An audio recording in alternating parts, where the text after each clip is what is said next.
Final గా బొట్లు పెడుతూ అలిపిరి మెట్లెక్కైతే వచ్చాం గానీ అస్సలైన కష్టం అంటే ఏంటో కనబడింది. అస్సలు నాకు ఒక్క పర్సెంట్ కూడా ఐడియా లేదు. టీటీడీ వాళ్ళు ఎటువంటి ప్రైవేట్ లాడ్జెస్ కానీ హోటల్స్ కానీ అరేంజ్మెంట్ అనేది అక్కడ ఉండదు అని. కొండెక్కాక ఏముందిలే అక్కడ రూమ్స్ అవైలబిలిటీ ఉంటుంది కదా, వెంటనే ఇంత పెట్టి తీసుకుంటే రూమ్స్ దొరికేస్తాయి అనుకున్నాం. కానీ అలా ఉండదు. సిఆర్ఓ ఆఫీస్ దగ్గర లైన్ లో నుంచుంటే రూమ్స్ దొరుకుతాయి అని అన్నారు. సరే కదా అని అప్పటికి మా గ్యాంగ్ లో కొంతమంది వెళ్లి నుంచున్నాక అప్పటికే రూల్స్ అన్ని మారిపోయాయంట.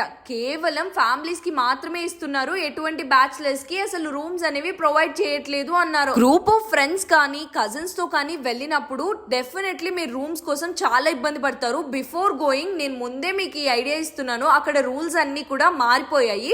బ్యాచిలర్స్ కి రూమ్స్ అనేవి ప్రొవైడ్ చేయరు, కేవలం ఫ్యామిలీస్ కి మాత్రమే ఇస్తున్నారు.